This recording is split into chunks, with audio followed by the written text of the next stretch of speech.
Hello student, मी Ravi sir, Shri Chaundeshwari science academy Ichalkaranji.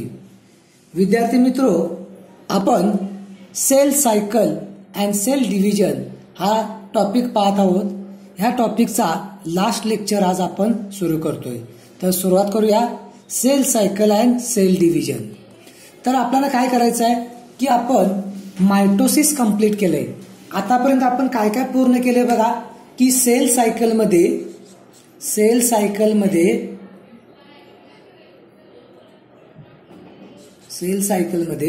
की या ठिकाणी मायटोसिस पूर्ण केलंय आपण आणि आज पूर्ण करायचं आपल्याला मिओसिस. तर मिओसिस मध्ये काय करायचं बघा, तर reproduction of offspring by a sexual reproduction induce the fusion of two gamete each with the complete haploid set of chromosome. तर या ओळीचा अर्थ काय आहे बघा, ऑर्गॅनिझम मध्ये सेक्शुअल रिप्रोडक्शन साठी दोन हॅप्लॉइड गॅमेटची गरज असते आणि हे गॅमेट फ्युजन होऊन काय होणार, हे गॅमेट मिओसिस मधून बनतात आणि ज्यामधून बनतात त्यांना म्हणतो आपण मिओसाइट. काय म्हणतो आपण, मिओसाइट. बघा काय होते की ऑर्गॅनिझम डिप्लॉइड आहे, 2n आहे, एक फादर आहे, हा सेकंड काय आहे, मदर आहे. हा फादर म्हणतो F आणि M म्हणजे मदर. हे डिप्लॉइड आहे, 2n आहेत. यांच्यामध्ये होणार मिओसिस, यांच्यामध्ये काय होणार, मिओसिस होणार आणि हॅप्लॉइड गॅमेट बनणार. गॅमेट कसं बनणार, हॅप्लॉइड n नंबर गॅमेट बनणार. बरोबर आहे. The production of offspring sexual reproduction include the fusion of two gamete. आता ह्या दोघांचं फर्टिलायझेशन होणार आणि 2n ऑफस्प्रिंग बनणार. ऑफस्प्रिंग काय बनणार, तो 2n ऑफस्प्रिंग बनणार आणि या प्रोसेसला म्हणणार आपण fertilisation. Gamete are form special diploid cell. आता इथे स्पेशल डिप्लॉइड सेलचा अर्थ काय बघा, तर स्पेशल डिप्लॉइड सेल म्हणजे मिओसाइट. त्या सेलला काय म्हणतो आपण, मिओसाइट.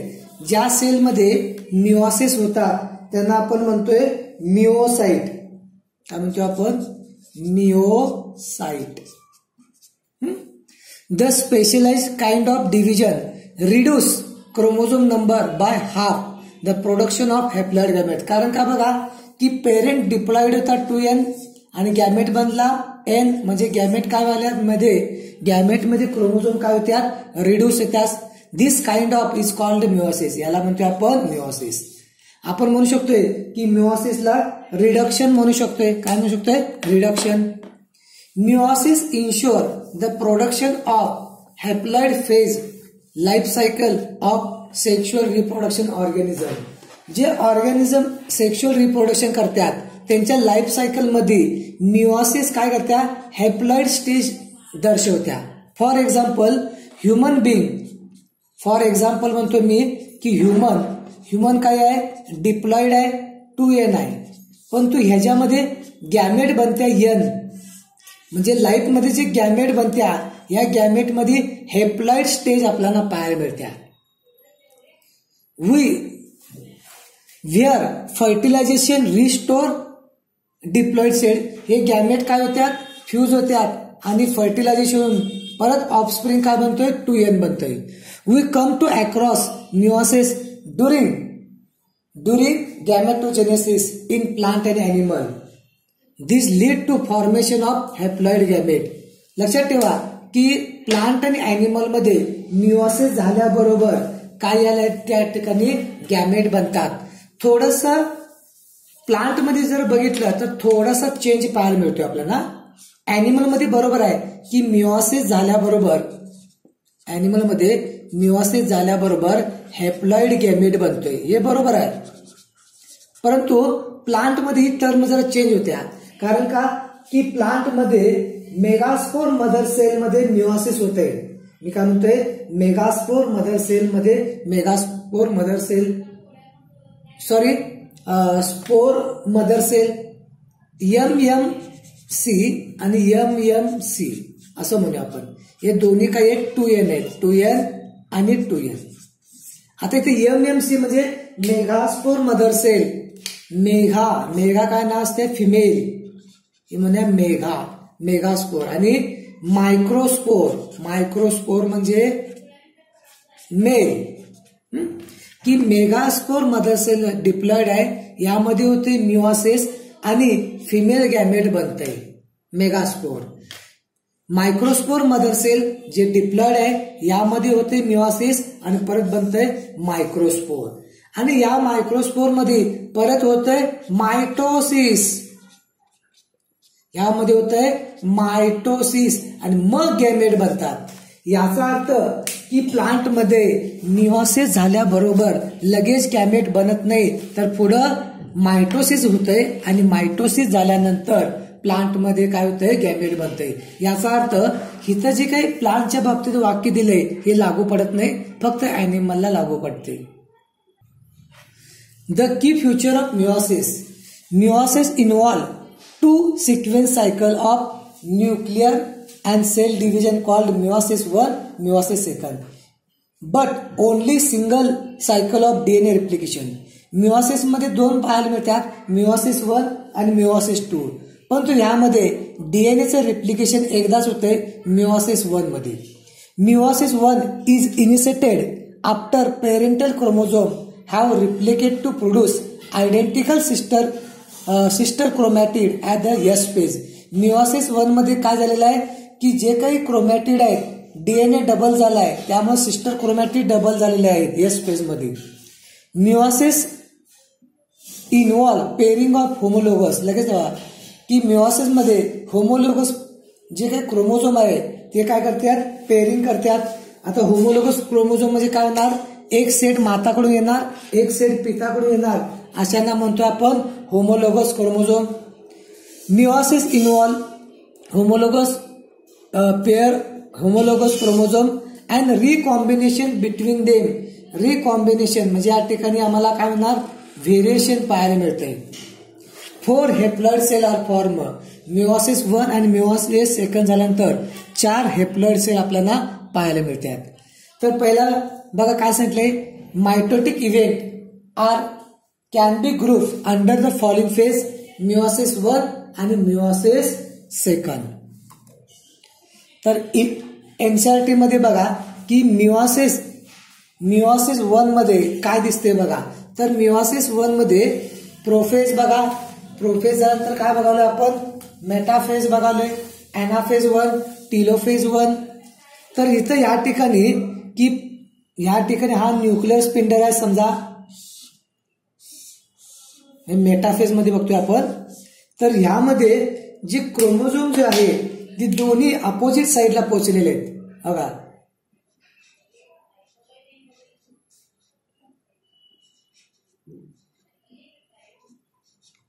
बरोबर आहे. आणि यामुळं की काय होणार, एक सेट इकडे जाणार, हा एक सेट इकडे जाणार, आणि त्यामुळं एनाफेज मध्ये तुम्हाला स्प्लिटिंग ऑफ सेंट्रोमेअर पाहायला मिळणार नाही. आणि त्यानंतर टीलोफेज मध्ये जे काही 2 सेल बनल्यात, या 2 सेलकडे बघा की क्रोमोझोम मध्ये डीएनए डबल आहे. डीएनए काय आहे, डबल आहे बघा. हा नॉर्मल आहे, हा नॉर्मल क्रोमोझोम आहे, परंतु तुम्हाला की टीलोफेज मध्ये क्रोमोझोम असा दिसतोय की ज्याच्याकडं डीएनए काय आहे, डबल आहे. आणि म्हणून याला मिओसिस 2 मध्ये जावे लागणार. बघा मिओसिस 2 मध्ये काय आले, तर मिओसिस 2 मध्ये मिओसिस 2 हे मायटोसिस समान आहे. काही आहे, मिओसिस 2 काही आहे, मायटोसिस समान आहे. की प्रोफेज 2, मेटाफेज मध्ये बघा की दोन्ही क्रोमोझोम जे आहे, हा जो डबल क्रोमोझोम आहे, या दोन्हीला काय केलेलं आहे, स्पिंडल फायबर अटॅच झालेला आहे. स्पिंडल फायबर अटॅच झाला आहे आणि अपोजिट पोलला काय होतं, पुश करतोय. आणि यामुळं एनाफेज 2 मध्ये स्प्लिटिंग ऑफ सेंट्रोमेअर पाहायला मिळते. मिओसिस 2 मध्ये, एनाफेज 2 मध्ये स्प्लिटिंग ऑफ सेंट्रोमेअर पाहायला मिळते. आणि त्यानंतर टीलोफेज 2 मध्ये 4 हेप्लॉइड सेल पाहायला मिळतात. 4 हेप्लॉइड सेल, 1, 2, 3, 4. आता बघा थोडं पाहिजे जाऊया की मिओसिस मध्ये काय झालंय बघा. या ठिकाणी meiosis 1, prophase Prophase is the first mitotic division is typically longer and more complex when other compared to prophase mitosis. मायटोसिसच्या प्रोफेजपेक्षा मिओसिसची प्रोफेज काय आहे की लॉंगर आहे, because it has been further subdivided into following 5 step. 5 ठिकाणी divide केलेलं आहे. Leptotene, zygotene, pachytene, diplotene, diakinesis. हा एमसीक्यू आहे. हा काही आहे एमसीक्यू म्हणून विचारलं जाते की मिओसिस 1 प्रोफेज 1 मध्ये 5 स्टेज आहेत, त्यांची नावं सांगा, सिक्वेन्स सांगा. लिप्टोटिन, zygotene, pachytene, diplotene and डायकायनेसिस. During लिप्टोटिन, आता बघा, तर आपल्याला हे जे स्टेज आहेत तुम्हाला काय करायला पाहिजे, संपूर्ण पाहायला पाहिजे.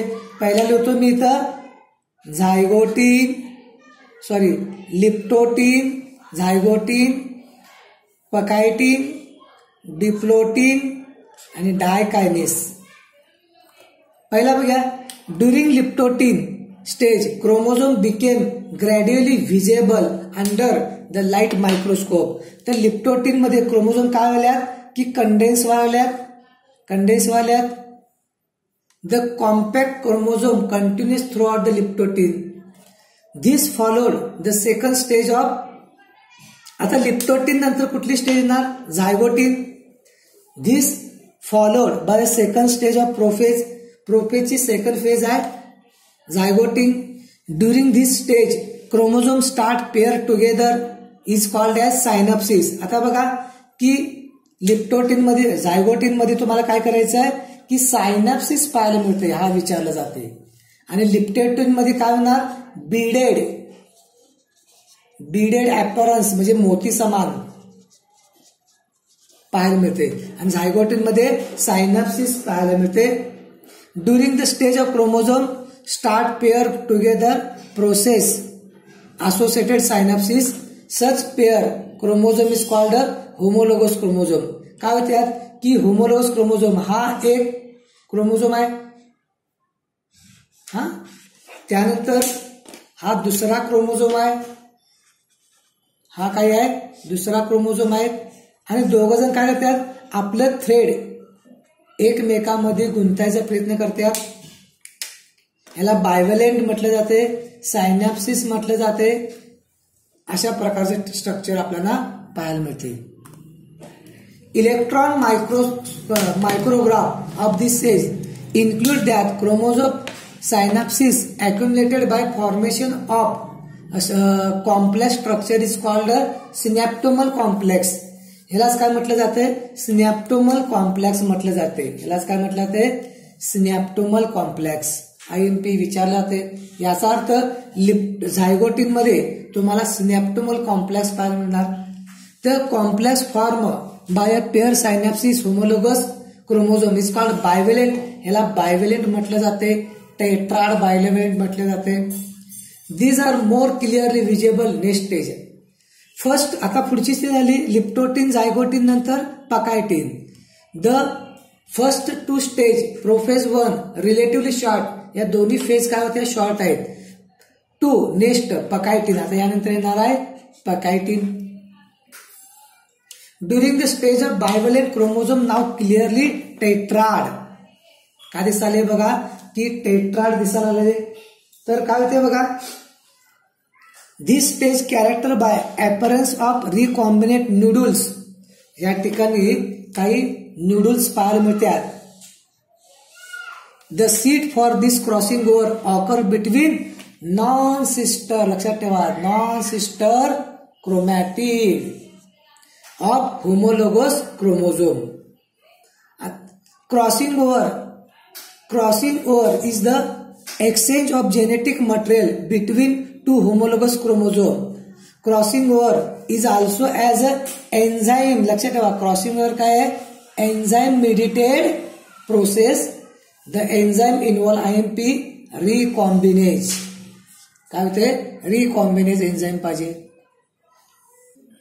तर आपल्या समोर बघा टेट्राइड दिसायलेत. एक माताकडून आलेला, पिताकडून आलेला क्रोमोझोम आहे. तर हिने काय केले, क्रॉसिंग वर केले, सेगमेंट काय केले, चेंज केले, बरोबर आहे. काय सांगितलंय, ही नॉन सिस्टर क्रोमॅटिड आहे. होमोलोगस क्रोमोझोमचे नॉन सिस्टर क्रोमॅटिड आपलं थ्रेड एक्सचेंज करतात, याला म्हणतो आपण क्रॉसिंग ओव्हर. मग आपण लक्षात ठेवायचं की पकायटिन स्टेजमध्ये क्रॉसिंग ओव्हर होतंय non sister chromatid of homologous chromosome. ही एन्झायमेटेड प्रोसेस आहे आणि यामध्ये एन्झाईम लागते रिकॉम्बिनेज. इथं 3 MCQ लपले आहेत बघा, या पेजवर 3 MCQ लपलेले आहेत. Crossing over lead to recombinase genetic variation, आणि ह्यामुळे काय होते, आपल्याला जेनेटिक व्हेरिएशन पाहायला मिळते. फॉर एक्झाम्पल, आपले जे आई वडील आहेत, आई आणि वडील यांच्यापेक्षा आपण आणि आपली बहीण असेल काय आहे, वेगळं दिसतोय. कारण का, रिकॉम्बिनेशनमुळे जेनेटिक व्हेरिएशन पाहायला मिळते. आपण आपल्या फादर आणि मदर यांची एक्झॅक्टली कॉपी नाही आहे, त्यांच्यासारखं सेम दिसत नाही आहे. काही सिमिलॅरिटी आहेत, परंतु जास्त करून डिसिमिलॅरिटी पाहायला मिळतात. आणि यासाठी काही आहे, पकायटिन जी काही स्टेज आहे यामध्ये काय होणार, रिकॉम्बिनेशन तुम्हाला पाहायला मिळते. Recombination between homologous chromosome completed by the pachytene. बऱ्याच वेळा विचारलेला क्वेश्चन आहे. काय पाहिजे, meiosis second, meiosis first, prophase first मध्ये पकायटिन अवस्थेमध्ये तुम्हाला काय होणार, क्रॉसिंग ओव्हर पाहायला मिळणार. त्यानंतर येणार बघा diplotene. The beginning of diplotene recognised by the dissolution of synaptonemal complex. हे जे सिनॅप्टोमल जे कॉम्प्लेक्स एकमेकांमध्ये गुंतलं होतं, आता काय होणार, बाहेर जाणार, बाजूला जाणार. ह्याला म्हणायचं काय म्हणायचं, dissolution of synaptonemal complex. And the tendency of recombinant homologous chromosome bivalent to separate each other except the site of crossing over. जिथं क्रॉसिंग ओव्हर झाले तिथं काय होणार, एक्सचेंज झाले धागा, बाकी सर्वजण काय होणार, बाजूला राहणार. दिस एक्स शेप हा काय होणार, एक्स म्हटलं आपण. X shape structure is called chiasmata. याचा अर्थ तुम्हाला डिप्लोटिन स्टेजमध्ये एक्स शेप चाइजमॅटा पाहायला मिळणार, हा क्वेश्चन आहे. oocyte of some vertebrate diplotene can last for month to year. जे व्हर्टेब्रेट आहेत या व्हर्टेब्रेटमध्ये डिप्लोटिन स्टेज आहे की काही महिने ते काही वर्ष असू शकत्या, काय होणार काही. आणि अशा काय म्हणतो आपण, डिप्लोटिनला डिक्टोटिन म्हणतोय आपण. काय म्हणतोय, डिक्टोटिन. काय म्हटले, काही व्हर्टेब्रेटमध्ये डिप्लोटिन अवस्था इतकी काय असत्या, बरेच वर्ष चालत असत्या, आणि अशा डिप्लोटिनला डिक्टोटिन म्हटलं जाते. काय म्हटलं जाते, dictyotene. The final stage of meiotic phase prophase when diakinesis, आणि लास्ट काय असतात, diakinesis. This mark terminalisation of chiasmata. During this chromosome are fully condense and meiotic spindle fibre assembly to the prepare homologous chromosome. आता काय झालंय, जसं मायटोसिसची जी काही prophase बघितलंय कुठली, लेट, त्या समान काय होणार, क्रोमोझोम काय झाले, कंडेन्स व्हायला आहे आणि न्यूक्लिअर स्पिंडल ॲपरेट्स काय झाले, बनायला सुरुवात झाली आहे. By the end of diakinesis nucleus disappear, nuclear membrane किंवा involve breakdown. Diakinesis represented the transition metaphase. आता ह्याच्या पुढे काय होणार आहे, मेटाफेज स्टार्ट होणार. Metaphase, this phase is character by complete formation of nuclear spindle. Chromosome arrange themselves on equator and nuclear spindle apparatus. At this time chromosome show congregation. He G movement आहे याला म्हणतो आपण congregation, by which homologous chromosome themselves equescent the equator facing the other. The spindle fiber get attached to centromere of chromosome.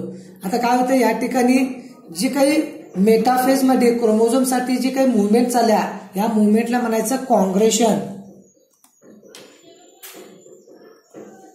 Each chromosome is attached to two spindle fibre on one side काय होते की ह्यावेळी some interzonal fibre between the centromere homologous chromosome. आता यामध्ये काय होणार आहे, splitting होणार नाही आहे, कारण एक सेट काय होणार आहे की अशीच कंडिशन असणार आहे. अशी कंडिशन तुम्हाला पाहायला मिळणार आहे की काही क्रोमोझोम आहेत, समजा हा क्रोमोझोम आहे डबल झालेला आहे डीएनए, हा काय झाला आहे डबल झालेला आहे.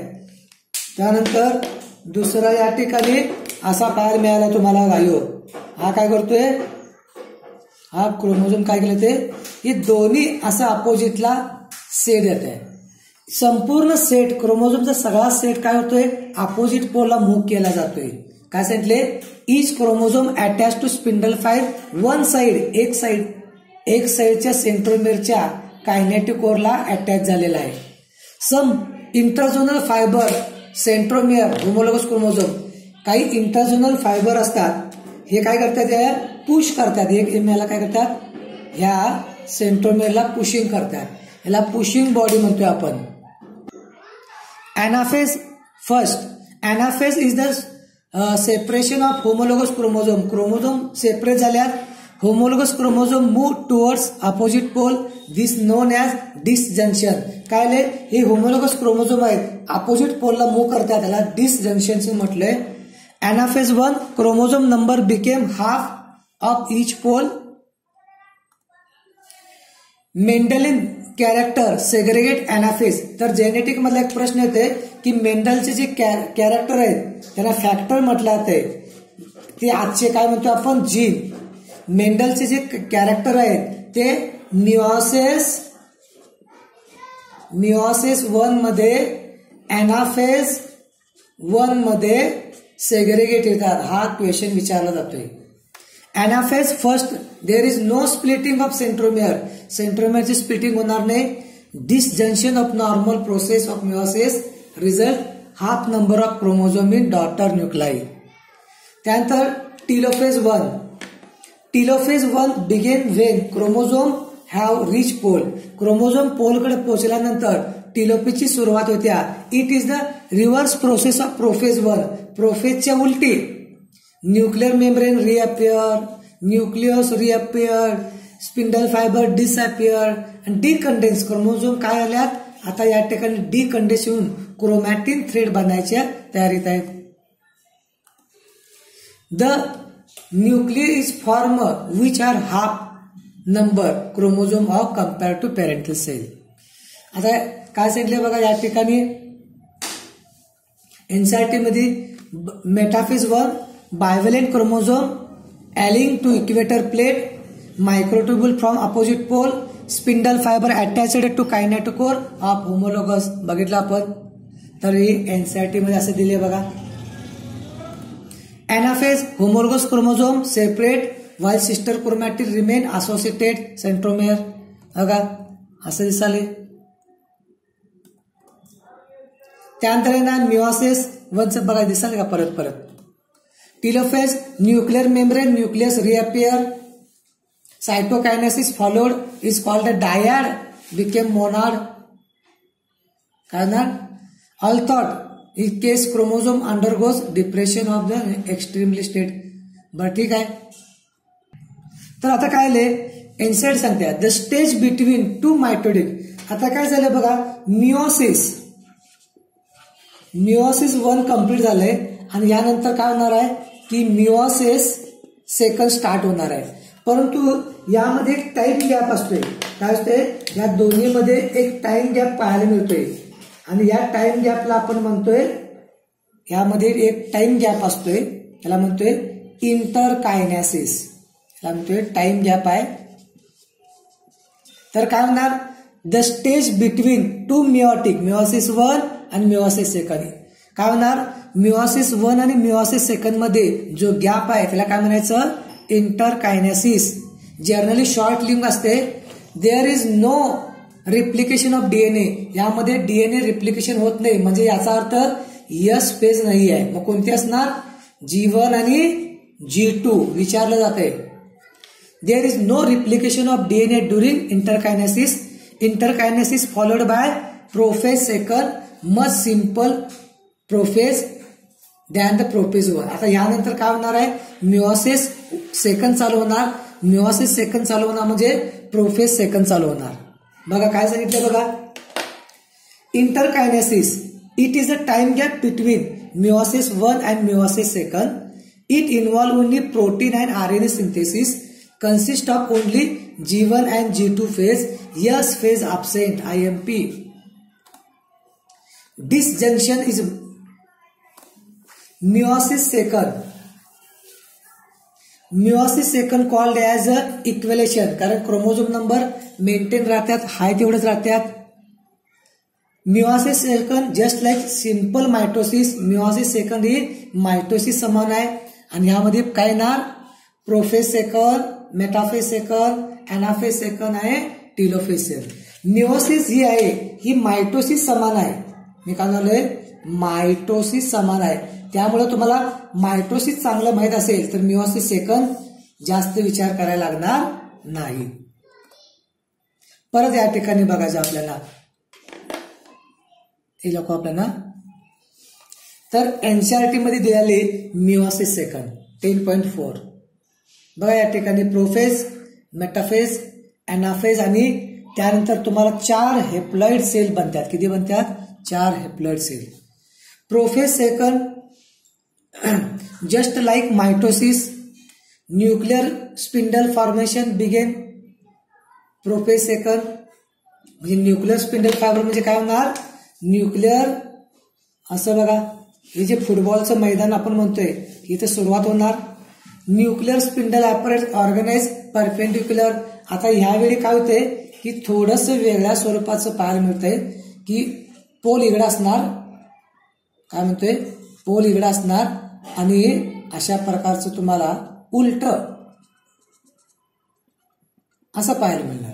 याला म्हटलं आपण perpendicular. So that meiosis first. काय दिसायला बघा की early, middle, late. Metaphase just like mitosis म्हटले chromosome arrange themselves on equator, each chromosome jointly by the spindle fibre both side.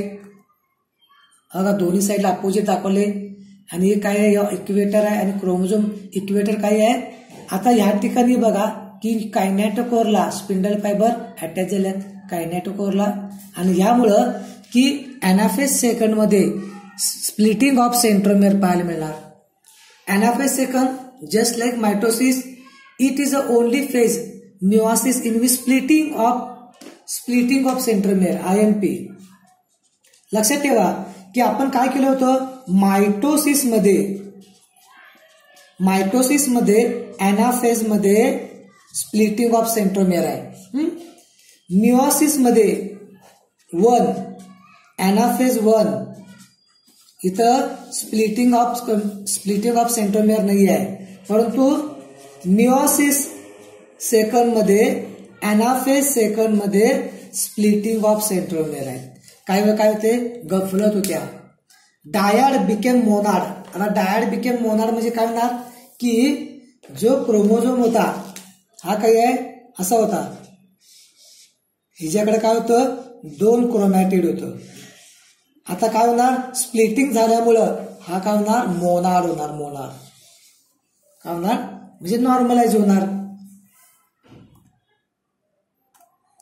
Telophase second just like mitosis, nuclear membrane nucleus reappear. At the end of meiosis we get 4 genetical cell. Telophase second पूर्णनंतर तुम्हाला 4 haploid sale पाहायला मिळणार. 1, 2, 3, 4. काय म्हणणार 1, 2, 3, 4 हे असणार आहे. हे पेरेंट आहे, हा पेरेंट आहे आणि हे काय आहे रिकॉम्बिनेट. म्हणजे इथं काय होणार व्हेरिएशन येणार. येणार तुम्हाला व्हेरिएशन पाहायला मिळणार. आता एनसीईआरटी काय सांगते बघा मिओसिस सेकंड साठी. Prophase second meiosis second is initiated immediately after cytokinesis. बरोबर आहे. Usually before chromosome are fully elongated. It construct meiosis 1, meiosis second resembling to mitosis. म्हणजे meiosis second जे आहे हे काय आहे, मायटोसिस समान आहे. Nuclear membrane disappear, chromosome again compact, metaphase second. At this stage, chromosome ailing equator and microtubule from opposite pole, spindle fiber get attached to kinetochore of sister chromatid. काय झालंय बघा, मेटाफेज मध्ये असं घडालंय. हे काय आहे, समजा न्यूक्लियर ॲपॅरेट्स आहे हा, आणि या ठिकाणी क्रोमोझोम स्वतःला असं अरेंज करून घ्याल्यात बघा, असं अरेंज करून घ्याल्यात की पुढं काय व्हायला पाहिजे, स्प्लिटिंग ऑफ सेंट्रोमेर व्हायला पाहिजे. हा इक्वेटर आहे, बरोबर आहे. आणि जे काही मायक्रोट्युब्यूल आहेत जिथं जॉईंट होते याला म्हणतो आपण कायनेटिकोर. याला काय म्हणतोय, कायनेटिकोर. आणि इथं काय केलं, ते स्पिंडल फायबर अटॅच होत्यात, स्पिंडल फायबर अटॅच होत्यात. हा काय आहे, सेंट्रिओल आहे, बरोबर आहे. आता अॅनाफेज मध्ये काय होणार, स्प्लिटिंग होणार. स्प्लिटिंग होणार म्हणजे काय होणार की बघा, हे जे स्ट्रक्चर आहे थोडंसं काय होणार, चेंज होणार. असं दिसणार तुम्हाला, बरोबर आहे. स्प्लिटिंग दिसाली तुम्हाला.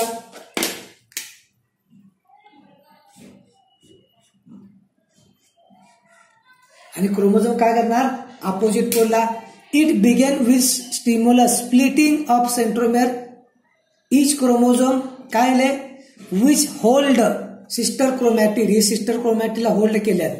Allow them move opposite pole by shorten. आता हे काय होतात, हे मायक्रोट्युब्यूल जे आहेत, हे ब्लॅक जे आहे हे मायक्रोट्युब्यूल्स आहेत.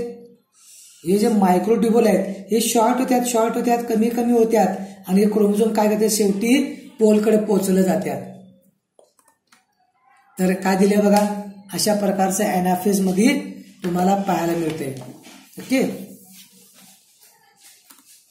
Telophase, meiosis end. आता काय झालं बघा, meiosis end with telophase second. आता मिओसिस संपणार टिलोफेज सेकंड नंतर. Which two group chromosome once again get attached nuclear envelope, cytokinesis followed, resulting formation of tetrad cell. आता याचा अर्थ तुम्हाला काय होणार की 4 सेल तुम्हाला पाहायला मिळणार. 1, 2, 3 आणि 4. चारही काय असणार, हॅप्लॉइड येणार. टिलोफेज सेकंड संपले म्हणजे मिओसिस संपलं आणि याचा रिझल्ट आहे 4 हेप्लॉइड डॉटर सेल आपल्याला पाहायला मिळणार. सिग्निफिकंट लास्ट पॉइंट आहे आणि लेसन पण काय होते, आता संपला जातोय. बघा, सिग्निफिकन्स ऑफ मिओसिस. बघा लक्षात ठेवा की एक तरी एमसीक्यू फिक्स आहे की जनरेशन आफ्टर जनरेशन, मी काय म्हणले, generation after generation chromosome number लिहून घ्या, chromosome number maintain by meiosis and fertilisation. सुरुवातीला मी सांगितलं होतं आणि बऱ्याच वेळा विचारले की मिओसिस काय करतोय, 2n जो आहे त्याला काय करतोय, गॅमेट बनताना n नंबर करतोय. 2n ला काय करतोय, n नंबर करतोय, म्हणजे गॅमेट होत्यात. आणि हे गॅमेट काय होत्यात, फ्यूज येतात आणि डिप्लॉइड ऑफस्प्रिंग होत्यात. याला म्हणतोय आपण fertilisation. Meiosis is the mechanism by which conservation of specific chromosome number each species achieved across generation sexual reproduction organism. Even thought the process paradoxically result in the reduction of chromosome by half. It is also increase the genetic variation. The genetic variability is increase the genetic variability in a population. आणि यामुळं की population मध्ये तुम्हाला variation पाहायला मिळतात from one generation to next generation. Variation is very important for evolution आणि variation हे evolution साठी महत्वाचं आहे. तर या ठिकाणी आपला हा जो सेल सायकल, सेल डिव्हिजन आहे हा टॉपिक चॅप्टर काय याला संपला असं आपण सांगूया. Okay, bye.